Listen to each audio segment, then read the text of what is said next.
take you back to the past to play the shitty games that suck ass. He'd rather have a buffalo take a diarrhea dump in his ear. He'd rather eat the rotten asshole of a roadkill skunk and down it with beer. He's the angriest gamer you've ever heard. He's the angry Nintendo nerd. He's the angry Atari Sega nerd. He's the angry video gamer.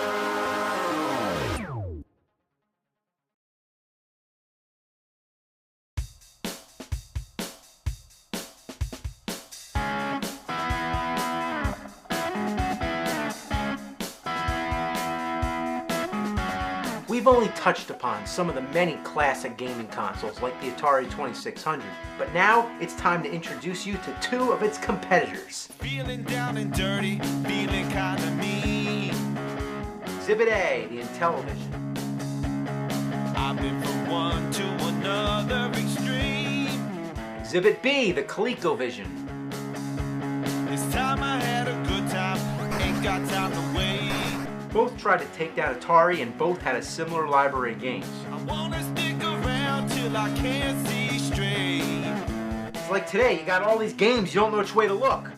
Fill my eyes with that double vision. No disguise for that double vision. Ooh, when it gets through to me, it's always new to me. My double vision's got the best of me. First, we're going to talk about the Intellivision. It was test marketed in 1979, but officially released in 1980. Notice its fine wood texture. Everything back then was made of wood. You know the Stone Age? Well, that was the Wood Age. The Intellivision came from Mattel Electronics. Now, you know what else they made? The Power Glove. Now, that's a bad sign right there, but it was a great game system for its time. Now, I'm going to whip through a bunch of random games, mostly shitty ones, but I'm going to tell you right now, I have 3 common complaints. Number 1, many of the games are very similar to other games, and often they're blatant copies.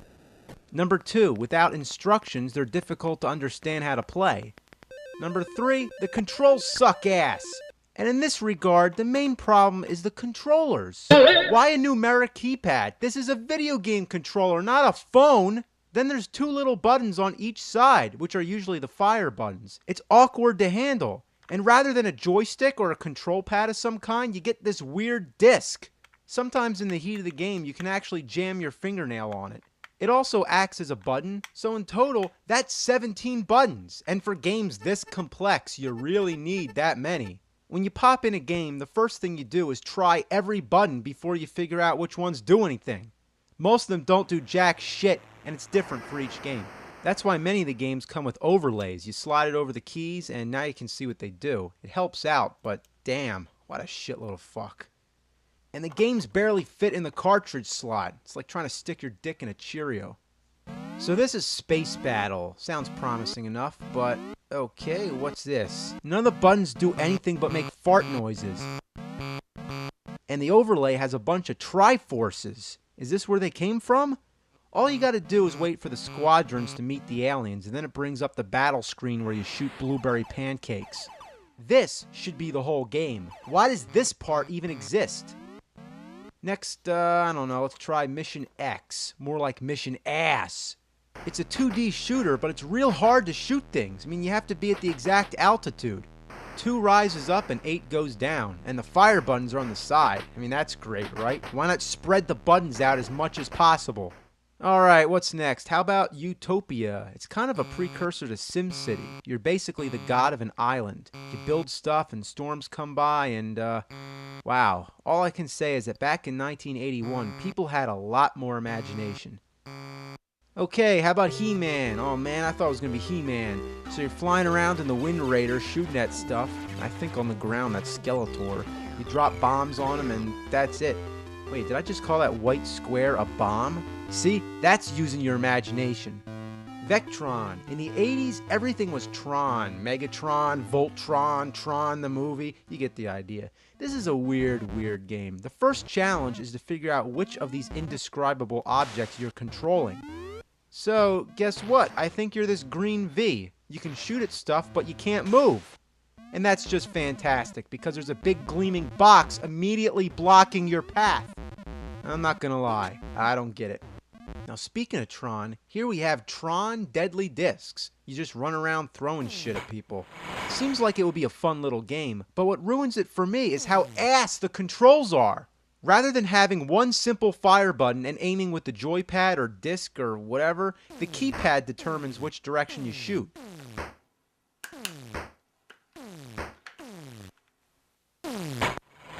Shit the fuck!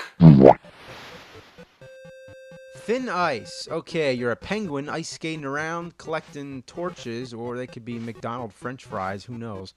The whole time there's a seal on your ass which kills you, but the black penguins do absolutely nothing.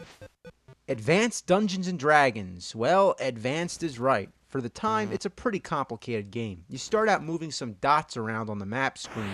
Then you go into caves, you fight monsters, and find items. What are those, jacks? Can I pick them up? I guess not. The limited visibility is pretty annoying, and without the overlay or any instructions, I gotta admit, I don't know what the hell I'm doing. But this is one of the granddaddies of adventure games. Alright, what do we got here? Space Spartans? Man, what the hell does that mean? A Spartan in space? Was Marvin the Martian a space Spartan? You got this grid screen and you shoot shit, which looks like TIE fighters. Microsurgeon. The picture reminds me of Slim Goodbody, and I can't believe I'm making that kind of reference. But anyway, you control a barely visible dot on the screen moving around the human body. There's spiders and clouds floating around, and I doubt this thing's medically accurate. You just explore all the guts, technically making it the goriest game ever made. But it only goes so far. Guess the piss and shit zone just didn't do it. Frog Bog. You're a frog, and the goal is to eat as many flies as you can. It's the same thing as Frogs and Flies on the Atari 2600, but the graphics are way better. On Atari, the flies are just flickering dots. However, it's more fun to play because of its fluent control. It's a fine example of better graphics don't make a better game. Buzz Bombers. Now, this is funny. You kill a bunch of bees with bug spray, but no, you don't use a can of bug spray. You are the can of bug spray. There's also a hummingbird you can shoot at, but it doesn't seem to do anything. You know when bees sting you, their asses break off and they die. Space Hawk. Man, everything begins with space. So you're just a guy floating around space shooting green slime. Uh-oh, the bubbles are coming. Gotta find the... Mother of a fuck! It'd be so much easier to move if you could just use the disc. Instead, it's the damn keypad. Uh-oh, here comes the Space Hawk. Gotta move, gotta move. Damn! I wiped my ass on this game. Boxing. Okay. Yeah, boxing. This sucks. Snafu. As long as possible without touching the ball. It's the bare basics of graphics, but surprisingly, it's a pretty fun game. Okay, now we gotta move on, but let me introduce the Intellivoice voice synthesis module. What the fuck is that? Well, it makes your games talk. Yeah, now at the time, the idea of having voices in video games was a new thing. But unfortunately, only a few games were compatible, like B-17 Bomber. Mattel Electronics presents B-17 Bomber. B-17 Bomber! B-17 Bomber. Alright, fuck the game. Let's try Bomb Squad. Mattel Electronics presents Bomb Squad. They'll never do it in time. The code, figure out the code. What? Guess I gotta defuse the bomb. It won't be easy. Replace this third, this Oh. fourth, this second, this first. Oh shit! Oh shit!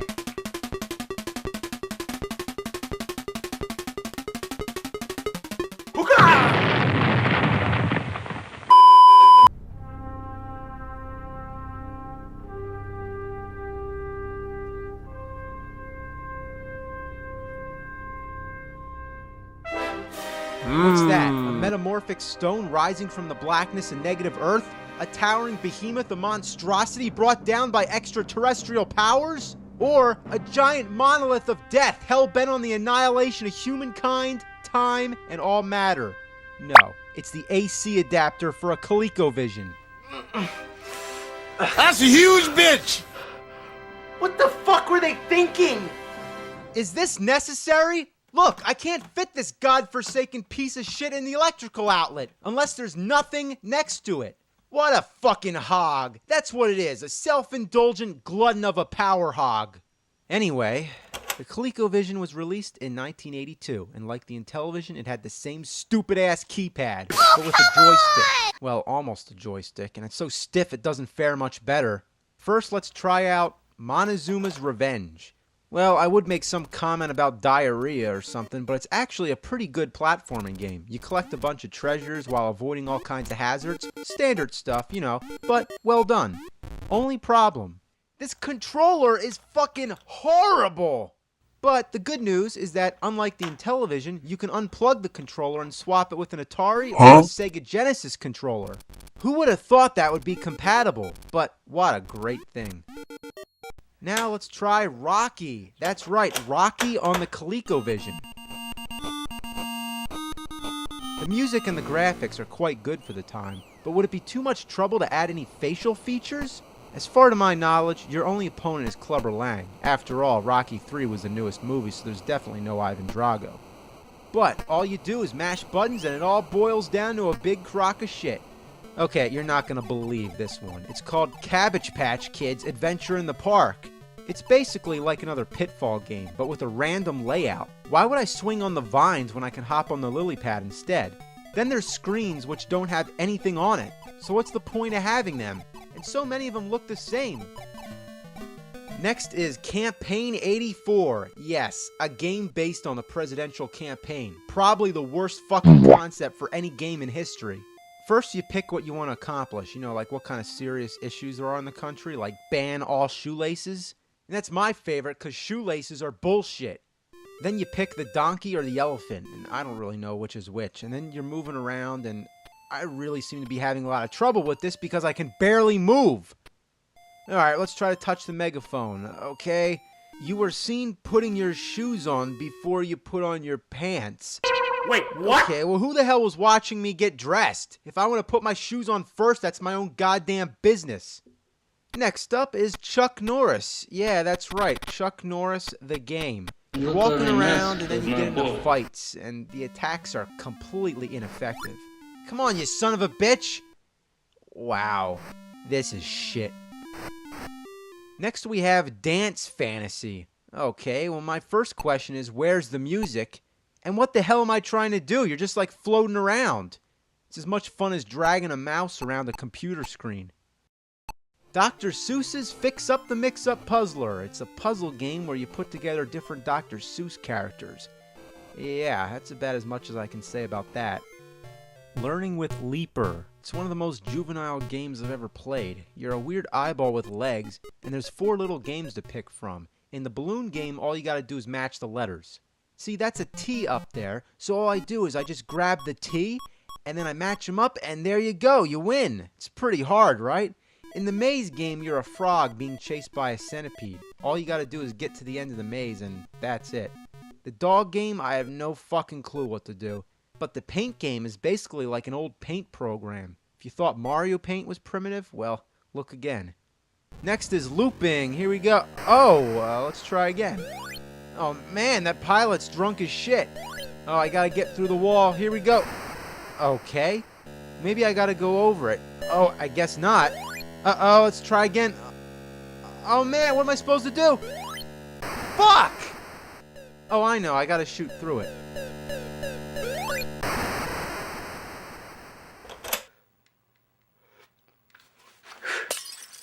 Robin Hood. I guess you're Robin Hood and you're just shooting the fuck out of people with your arrows. Man, all this violence going on, but the sun is just smiling away. Slurpee. Okay, you're just going around slurping balls, and there's all kinds of weird creatures coming at you, and I really don't know how else to describe this thing. It's like, what the hell? Smurf Rescue. Yeah, how could you go wrong with a game about the Smurfs? All you do is keep walking right. Nobody's trying to kill you. Everything's just fine and dandy. What a nice game. This is the happiest game ever made. War Games. I'm assuming it's based off the movie since they both came out in 1983. You're basically trying to stop nuclear missiles from blowing up the whole world. It's kind of serious. But there's another one called War Room, which is a similar game, except this one has some comedic relief because it's got giant mutant chickens. Alright, well, this video is getting out of hand, and we can spend all day talking about these games and discussing them in depth, but I only wanted to give you an introduction to two classic gaming consoles. Now, I know we mainly focused on the shitty aspects, but let me tell you, that's the name of the game.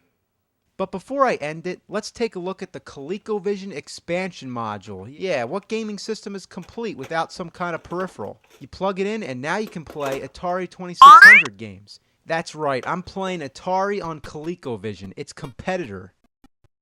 Okay, that would never happen today. That's like if Sony said, okay, we're going to come out with this new expansion module for the PlayStation 3. You're going to be able to play Xbox games on it.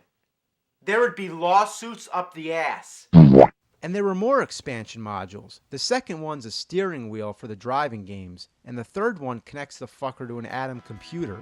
I wonder if the Addams family had an Atom computer.